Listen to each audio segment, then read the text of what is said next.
The nation mourns the passing of the 41st president, so does North Texas. One local pastor today sharing with us her journey to Washington, D.C. to do so in person. Robbie Owens live in Dallas with her story.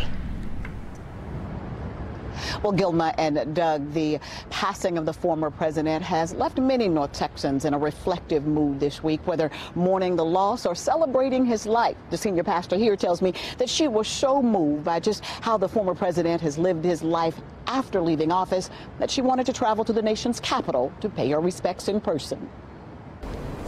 It was so big and so beautiful. You begin kind of your eyes to glance up and see just how majestic the rotunda is. It was a moment crafted for quiet reflection, taking in the magnitude of the national farewell to former President George H.W. Bush. Dallas pastor Rachel Bachman wanted to be among those paying respects as the 41st president was honored in the Capitol Rotunda. The way that this president showed respect for others and showed kindness for others. I think always you're looking for what it is that you learn about yourself through the way a life was lived by someone else. So what was there for a millennial to learn, too young to recall the Bush presidency?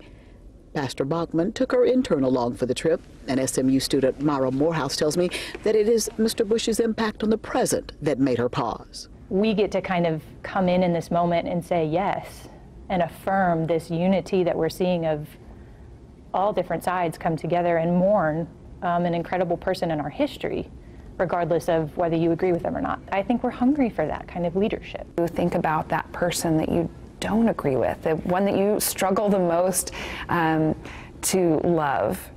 That's the one. That's the way that we are called to be a loving and welcoming community. And Pastor Bachman tells me that just the experience of being in that rotunda, the reflections, just the magnitude of it all, yes, that'll all find its way into a sermon here sometime soon. Reporting live in Dallas, Robbie Owens, CBS 11 News.